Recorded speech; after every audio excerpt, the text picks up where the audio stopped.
Yo, anybody that has ever been in a serious relationship has experienced what I'm about to say real quick. This whole, who is that? Y'all used to do what? Oh, where she live at? All right, from a male's perspective. Wait, he who? Y'all used to do, oh no, he cut off. I don't even want you talking. I don't even want you thinking about baby boy. You know what I'm saying? That's real talk. You get kind of big and you show your woman that you, like, hey. You know what I'm saying? Yo, if it's the female perspective, I know, you know, my wife that came at me, boy. Let me hold it on to something, boy. She give me that look. Hey, man, know that look your wife give you when she's like, for a second, she forget you her husband type look. You know, straight up. So, anytime that you're starting a new relationship, there's this cleaning up phase kind of deal. It's like, okay, you got your baggage that you came with you and you bringing it to this new relationship, and you and your partner have to say what you're willing to take and what's got to go for you all to move forward. Keisha, delete. Kayla, gone. Carolyn, I don't even know why I got her number. You know, you just going through people's number. Delete. Just letting them have it. Block. Smile on your face. Yeah. Hey. Ha. Until you get to that one contact. You know, maybe two contacts. And they're like, dang, no, not Nicole. That's the home. Like, I ain't even know. 6 months passed, no hiccups, no harm, no foul, until that first argument. You mad? You walking around the house, you mad? She cutting lights off on rooms that you still in, you know what I'm saying? You cooking, she cut the light off to be petty, you know, y'all upset. The atmosphere ain't right, so you like, you know, I'm out. I ain't gotta deal with this. I'm gone. Get in your whip, you start scrolling, looking. Keisha gone, Kayla gone, Carolyn gone. You almost forced to go back in and work this thing out. Until that finger slip, you see Nicole, and the rest is history, man.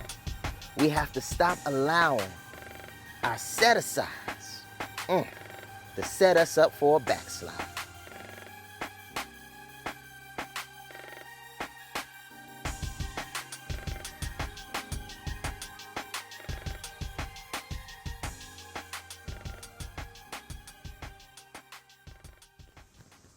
We can live a life of hardship based off of the temptations of our environment. So Israel was going through the wilderness, making their way to the promised land. A lot of us know the story. Now, on their way, just shy of the promised land, they find themselves interacting with the Midianites. Now, the Midianites worship Baal Peor, so they're of a different culture. Harlotry, this prostitution thing, was not so bad for them. It was a part of their culture. Now, the Lord gets upset when his chosen people, these Israelites, start partaking in these things that are not of the Lord.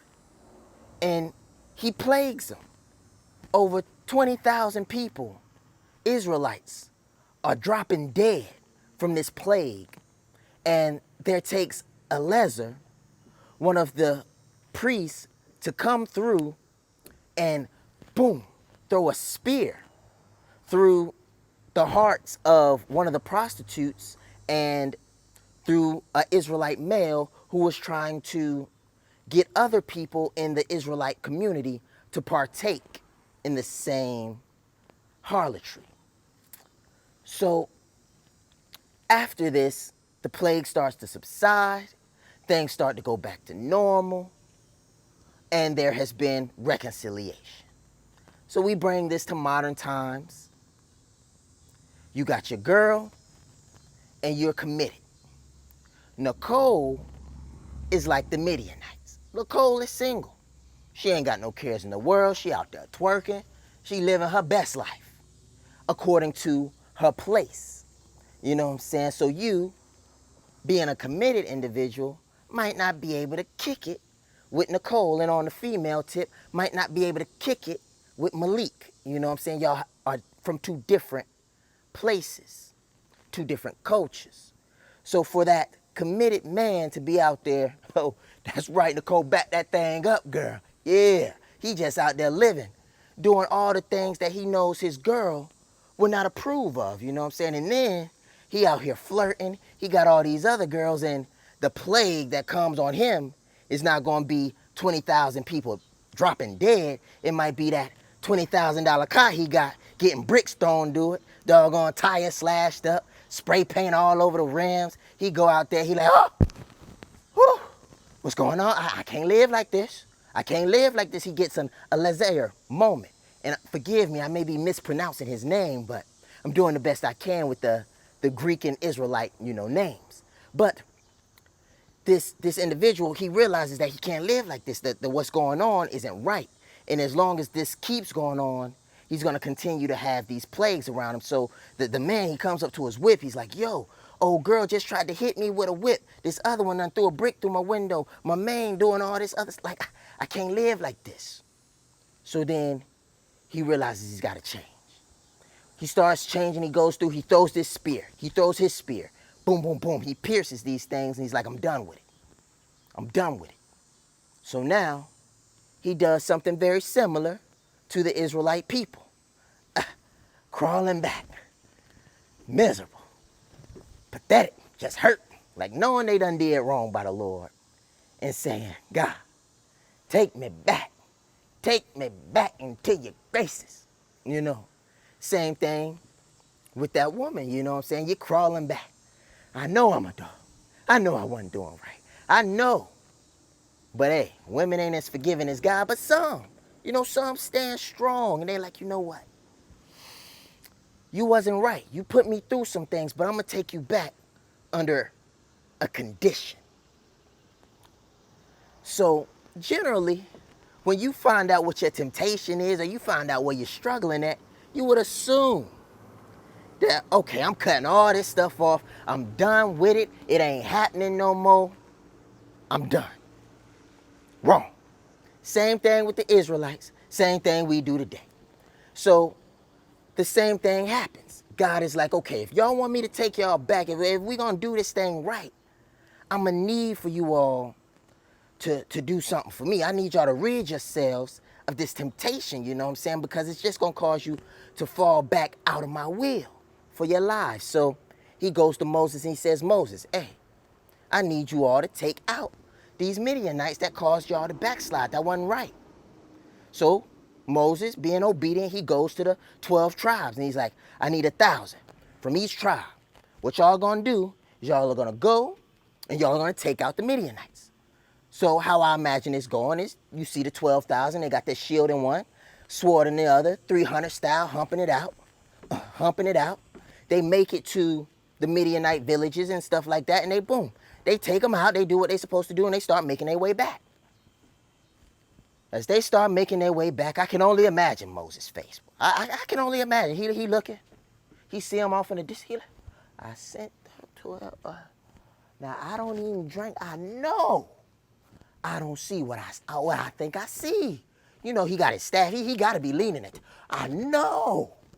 I don't see what. They get closer. This the same Moses that threw the tablets into the ground, broke them. This the same Moses that struck the rock. He got a temper. He gets upset. I know. In old age, he had to be like, I'm done. I can't live like this. They don't listen. They get back. Moses is like, I told y'all to destroy everybody. Who is she? Who is he? Who are these kids? They brought back all the women and children. And in hindsight, you can think that, okay, they don't want to kill all the women. Only the men are harmless, but that was not the instruction. It was to get rid of all temptation, anything that could rise up and cause you guys to backslide. But that's not what they did. So Moses, being a man, of humanity, he's not trying to slay everybody that they done brought back. But then again, he understands that these women that have known these Midianite men have been exposed to something. And that thing they've been exposed to is still in them. So he can't keep them. He got to get rid of them. And these boys, they hold the seed of that bloodline. They hold the generational curses attached to that bloodline. So he's like, can't keep them either. So, hey, any woman that's known a man, they got to go. And these boys, they got to go. But I allow you to keep for yourself these virgin women. Speed up, come to today's age. Your girl takes you back. You know what I'm saying? She says, one condition. All I need you to do is all of these women that ain't family, cut them off. Every single one. But lo and behold, just like men, just like women, just like the Israelites, we delete everybody that we feel like is a threat, like up front. But we forget about these small threats that could manifest themselves. And we just say, you know, man, that's just a homegirl, man. I ain't never even been attracted to her. In their old way of thinking are like, yo, these are just women and kids, you know what I'm saying? There's nothing for me to be worried about. But that's wrong. And when we get to here and we understand that, yo, that's wrong, because that can pop back up, manifest itself in a way that causes issues. So you go through, you're supposed to be deleting folks. You give your phone back to, you give your phone back to your girl. She's going through it, and she got the same look on her face as Moses. Like, women are the reason you got, dropped the first time. You come back crawling. Baby, take me back. I just won't be with you. You know what I need. All this craziness. But you won't let it go. You won't let it go. The enemy knows the worst thing we can do is fall out of our set place and become ineffective and unproductive. This is what's happening. There's no movement when you slide out of your set place, when you backslide out of the will. There's no progress. So for the Israelites, when they slid out of God's will and they stopped doing what they needed to do, they realized they were going in circles or going backwards. Like, they lost over 20,000 people sitting there, not going nowhere, getting plagued. After the plague was over, then they're going to war. They're going to combat. They're losing men in combat. After they're losing men in combat, you see them come back. And when they come back, they have this baggage. Then they have to cut down all of this baggage. And after they cut down all this baggage, they have to go through a series of purifications. So this whole time that this backsliding happens, there is a realignment process that also takes place. And that is what the enemy is banking on. To surround us with temptations that cause us to fall out of the will of God so that we remain stagnant, ineffective, and unproductive. Because they couldn't move forward. They were closer to the promised land than they had ever been. This was the last hump, the last stretch. And they were sitting there squabbling, fighting Midianites, going through prostitution, purifying themselves just after coming back from battle in the promised land. Their destiny was one stretch away.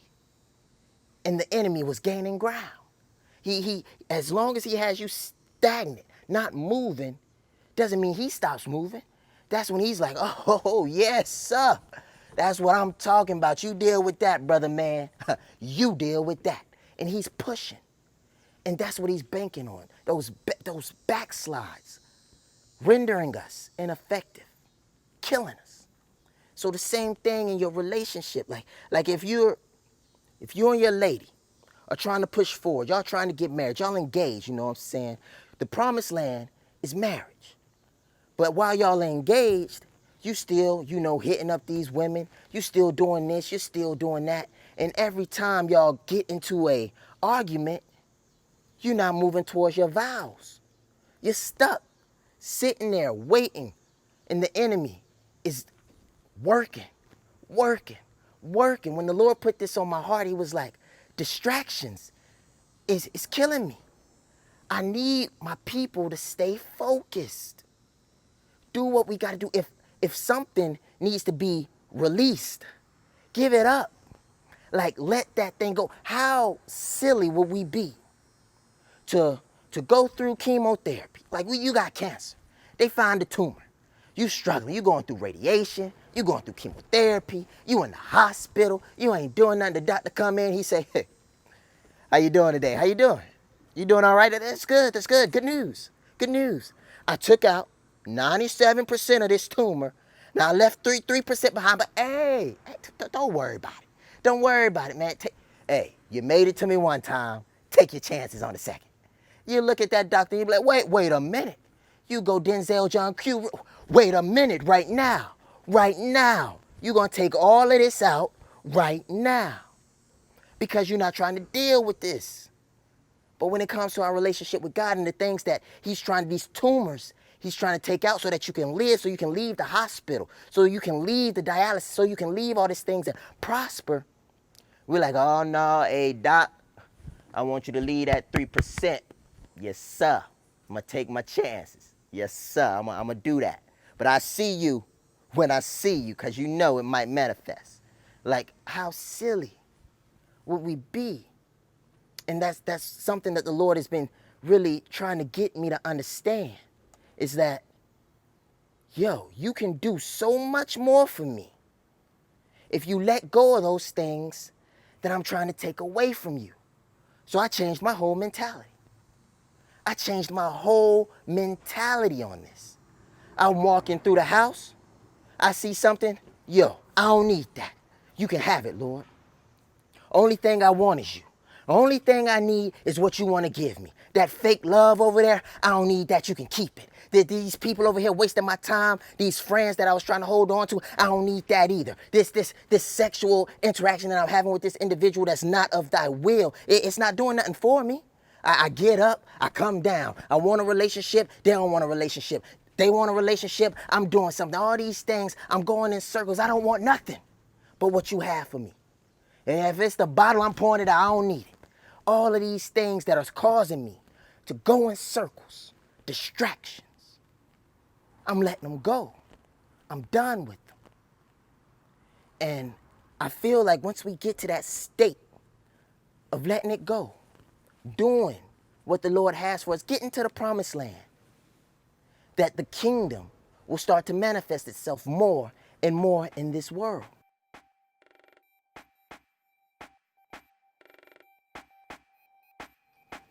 And on that note, I want to roll into a testimony. So for me, personally, it was music. I was a musician. I loved rap music. I wasn't always in the world. Or excuse me, I wasn't always in the church. I used to be, out there in the world, doing my thing, cursing, all kinds of stuff in my music, just trying to make it. And I grew so attached to music that when the Lord came in to try to take it away, I was giving him bits and pieces of it. I'm trying to compromise. I'm like, yo, God, you know what? This what I can do for you. The all-knowing, all-powerful, sovereign God of my life, this what I can do for you. I can give up cussing. How about that? You know what? I'll even give up club music, but still let me rap. Let me rap about what I want to rap about. But he said to me, I want this. Give it to me. But I held on to it, and I found myself going through, wasting money, going to shows, getting let down, trying not to cuss, not being fulfilled. Everything that I loved about the music was getting sucked out of it. And it wasn't until I let it go, I let it go. I packed up the studio, I'm moving down, I'm not opening things up, I stopped paying for beats, I'm not going to studio session, I gave it. I'm like, God, if you want it, I surrender, you can have it.